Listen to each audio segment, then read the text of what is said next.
আসসালামু আলাইকুম। এইচএসসি 2026 সালের পরীক্ষার্থীরা টেস্ট পরীক্ষার আর সময় বাকি আছে মাত্র 1 মাস, অর্থাৎ 1 মাসের একদিনও বেশি না। 1 মাস সময় পাচ্ছ, কারণ কি ডিসেম্বরের আজকে কয় তারিখ হিসাব করো, আর জানুয়ারির প্রথম দিক থেকে অনেকের প্রথম সপ্তাহ থেকে পরীক্ষাটা শুরু হচ্ছে, অনেকের দ্বিতীয় সপ্তাহ থেকে পরীক্ষাটা শুরু হচ্ছে। যারা এখনো রুটিনটা হাতে পাও নাই তাদেরকে বলছি, প্রত্যেকটা কলেজ কর্তৃপক্ষ কিন্তু রুটিন পাবলিশ করে দিয়েছে। রুটিনটা যদি এখনো সংগ্রহ না করো, খুবই দ্রুত আজকের ভিতর রুটিনটা সংগ্রহ করে সেই রুটিন অনুযায়ী সাবজেক্টগুলোকে সুন্দর করে ভাগ করে পরবর্তীতে স্টাডি শুরু করে দাও। মাত্র 310 টাকায় যারা এখনো আমাদের এইচএসসি 26 টার্গেট প্লাস কোর্সে যুক্ত হও নাই, খুবই দ্রুত করো, কারণ কি একটা মাত্র কোর্সে তুমি সকল সাবজেক্টের একদম শর্টকাট সাজেশন পাবে পিডিএফ আকারে। সেই সাথে বিগত বছরগুলোর বোর্ডের এমসিকিউ পাবে উত্তর সহ পিডিএফ আকারে। প্রত্যেকটা চ্যাপ্টার অ্যানালাইসিস করা সকল সাবজেক্ট সকল গ্রুপের জ্ঞানমূলক এবং অনুধাবনমূলক প্রশ্ন উত্তর পাবে পিডিএফ আকারে। এছাড়া লিখিত অংশে শর্টকাট টেকনিক, গ্রামার অংশে শর্টকাট টেকনিক, পড়াশোনার রুটিন, এ প্লাস গাইডলাইন, এভরিথিং থাকবে এই একটা মাত্র কোর্সে। এই টোটাল বিষয়গুলো আমরা একটা প্যাকেজ আকারে তোমাদেরকে রেডি করে দিচ্ছি, যেই প্যাকেজের মূল্য মাত্র 310 টাকা। যারা এখনো কোর্সে যুক্ত হও নাই, স্ক্রিনে যে নাম্বারটা দেখতে পাচ্ছ এই নাম্বারে 310 টাকা কোর্স ফি পাঠিয়ে এই নাম্বারে হোয়াটসঅ্যাপে আমাকে জানাবে ব্যাক কোর্স ফি পাঠিয়েছি, সাথে সাথে তোমাকে গ্রুপে যুক্ত করে নিব। তখন থেকে তোমার এই ক্লাস প্রস্তুতি শুরু হয়ে যাবে। সময় যখন মাত্র হাতে 1 মাস, একটা সাবজেক্টের পিছনে কয়দিন করে সময় পাচ্ছ একটু হিসাব করো। 1 মাস সময়ে তোমাকে পুরোপুরি প্রিপারেশন নিতে হবে।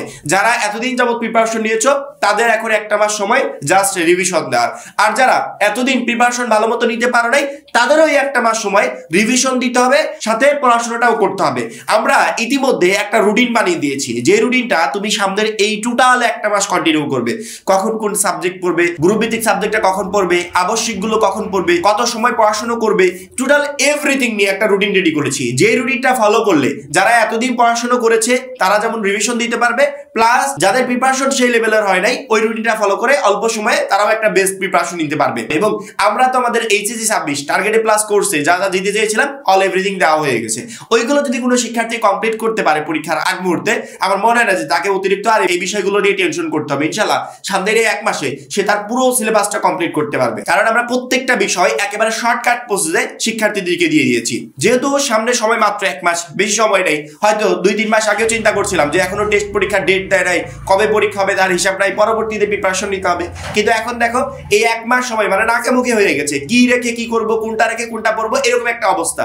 প্রত্যেকটা শিক্ষার্থী টেনশনে পড়ে গেছে। আমাদের কাছে প্রতিদিন হাজার হাজার মেসেজ আসে, ফোন কল আসে যে স্যার আমি তো কিছুই পড়ি না এতদিন, এখন আমি কি করব, আমি কি 1 মাস সময় পারবো? তাদেরকে বলছি মনোবল নষ্ট করা যাবে না। তুমি যদি নিজের মনোবলটা নষ্ট করে ফেলো তাহলে কারো সাজেশনে কারো গাইডলাইন তোমার কোনো কাজে আসবে না। অর্থাৎ মনোবলটা স্ট্রং থাকতে হবে এবং সেই অনুযায়ী প্রিপারেশন নিয়ে পরীক্ষার হলে যেতে হবে। এবং অল্প সময় যাতে তুমি ভালো মতো প্রিপারেশন নিতে পারো তার জন্য যা যা প্রয়োজন সবকিছু তো আমরা অলরেডি দিয়ে দিয়েছি আমাদের প্রাইভেট কোর্সে। সেই বিষয়গুলো অনুযায়ী স্টাডি করো, এতটুকু ভরসা রাখো, ইনশাআল্লাহ ওই জায়গাগুলো থেকে পরীক্ষায় প্রশ্ন কমন পাবে, অর্থাৎ ওর বাইরে থেকে আসবে না। শর্টকাট করে দেওয়ার একটাই কারণ, যাতে অল্প সময় তুমি একটা বেস্ট প্রিপারেশন নিতে পারো।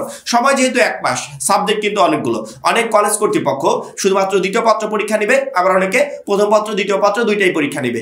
যাদের কলেজ কর্তৃপক্ষ প্রথম পত্র দ্বিতীয় পত্র দুইটাই পরীক্ষা নিবে তারা এক একটা সাবজেক্টের পিছনে 2 দিন করে সময় দিতে পারবে। 2 দিন তুমি বাংলা প্রথমের জন্য মনে করো আজকে থেকে যদি শুরু করো যে আজকে থেকে সোহেল ভাইয়ার রুটিন অনুযায়ী আমি স্টাডি শুরু করব, তাহলে আজকের দিনটা হচ্ছে বাংলা প্রথম পত্রের জন্য।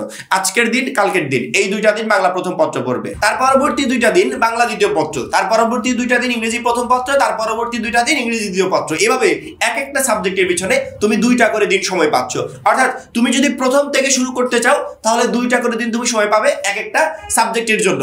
সেক্ষেত্রে বাংলা প্রথমের জন্য যে 2টা দিন কেটে যাবে এই 2 দিনের এক্সট্রা কিন্তু তুমি দিতে পারবে না। তোমাকে এই বাংলা প্রথম আবার পরীক্ষার আগে যে 1 দিন বা 2 দিন গ্যাপ পাবে ওই গ্যাপের ভিতরে তোমাকে কমপ্লিট করতে হবে। অর্থাৎ প্রত্যেকটা সাবজেক্টের আগে যে 1 দিন 2 দিন গ্যাপ থাকে ওই গ্যাপটা তোমাকে রিভিশনের গ্যাপ হিসেবে নিতে হবে। এখন যা পড়বে ওইগুলা তখন গিয়ে তোমাকে রিভিশন দিতে হবে। এখন এক একটা সাবজেক্টের পিছনে 2 দিন করে সময় পাচ্ছ। আর যাদের শুধুমাত্র দ্বিতীয় পত্র পরীক্ষা হবে তারা এক একটা সাবজেক্টের পিছনে 3 দিন বা 3 দিন প্লাস কিছু সময় পাচ্ছ। অর্থাৎ 3 দিনে তোমাকে ওই সাবজেক্টে পুরোপুরি প্রিপারেশন নিতে হবে। আর পরীক্ষার আগ মুহূর্তে যে ছোটখাটো গ্যাপ থাকে, 1 দিন বা 2 দিন গ্যাপ থাকে, ওই গ্যাপগুলোতে তোমাকে রিভিশন দিতে হবে। আর যে সমস্ত শিক্ষার্থীদের টোটালি কমপ্লিট অর্থাৎ শুধুমাত্র রিভিশন দিচ্ছ তারা তো আমাদের রুটিনটা ফলো করবে। আমাদের রুটিনে কখন তুমি গ্রুপ ভিত্তিক সাবজেক্টটা রিভিশন দিবে, কখন তুমি আবশ্যিক সাবজেক্টটা রিভিশন দিবে, কখন খাবে, কখন নামাজ পড়বে, এভরিথিং দেওয়া আছে। অর্থাৎ আমাদের এই রুটিন অনুযায়ী তুমি এখন শুধুমাত্র রিভিশন দিয়ে যাবে। আর যে সমস্ত শিক্ষার্থীদের প্রিপারেশন সেই লেভেলের না, তারা এখন এক একটা সাবজেক্টের পিছনে 2টা করে দিন সময় দিয়ে 2 দিনে বাংলা প্রথম কমপ্লিট, আর 2 দিনে বাংলা দ্বিতীয় পত্র কমপ্লিট, আর 2 দিনে ইংরেজি প্রথম পত্র কমপ্লিট, এভাবে প্রত্যেকটা সাবজেক্টে 2 দিন 2 দিন করে সময় দিয়ে তোমার পুরো সাবজেক্টগুলো তুমি কমপ্লিট করে ফেলবে। টেনশন করার দরকার নেই যে এত বড় সিলেবাস এই সামনের অল্প সময় কমপ্লিট করতে পারবে কিনা, ইনশাআল্লাহ কমপ্লিট করতে পারবে। তার জন্যই তো আমাদের শর্টকাট টেকনিকগুলো, আমরা শর্টকাট প্রসেসে সবকিছু দেওয়ার একটাই কারণ, যাতে অল্প সময় তোমাকে এক্সট্রা প্রেশার না নিতে হয়, অল্প সময় যাতে তুমি কমপ্লিট করতে পারো। আমাদের শর্টকাট সাজেশন অনুযায়ী কোনো শিক্ষার্থী যদি সামনের এই 1 মাস সুন্দর করে প্রিপারেশন নিতে পারে, ইনশাআল্লাহ এই 1 মাস সময় যথেষ্ট বেস্ট একটা প্রিপারেশন নেওয়ার জন্য। একদমই টেনশন করবে না। টেস্ট পরীক্ষাটা যত আসবে টেনশন বাড়বে, এটা স্বাভাবিক, কিন্তু টেনশন করে তুমি কিছুই করতে পারবে না। এই টেনশনের জায়গা যদি ভালো মতো প্রিপারেশন নিতে পারো, তাহলে বেস্ট একটা রেজাল্ট ইনশাআল্লাহ পরীক্ষায় করতে পারবে। এবং এই বেস্ট রেজাল্ট করার জন্য আমাদের পক্ষ থেকে যত যা কিছু প্রয়োজন সবকিছুতে আমরা করছি। পরীক্ষা পর্যন্ত আমরা 1 বাই 1 সকল গাইডলাইন তোমাকে দিব, তোমার মনোবল যাতে কখনো নষ্ট না হয়, তার জন্য যা কিছু করার দরকার সবকিছু আমাদের পক্ষ থেকে ইনশাআল্লাহ করা হবে। আর যারা এখনো আমাদের এইচএসসি 26 টার্গেট প্লাস কোর্সে যুক্ত হওয়ার খুবই দ্রুত যুক্ত হয়ে যাবে, কারণ কি একটা মাত্র কোর্সই তোমাকে সকল সাবজেক্টে এ প্লাস পেতে প্রচন্ড পরিমাণে হেল্প করবে। সবাই ভালো থাকবে, সুস্থ থাকবে, আল্লাহ হাফেজ।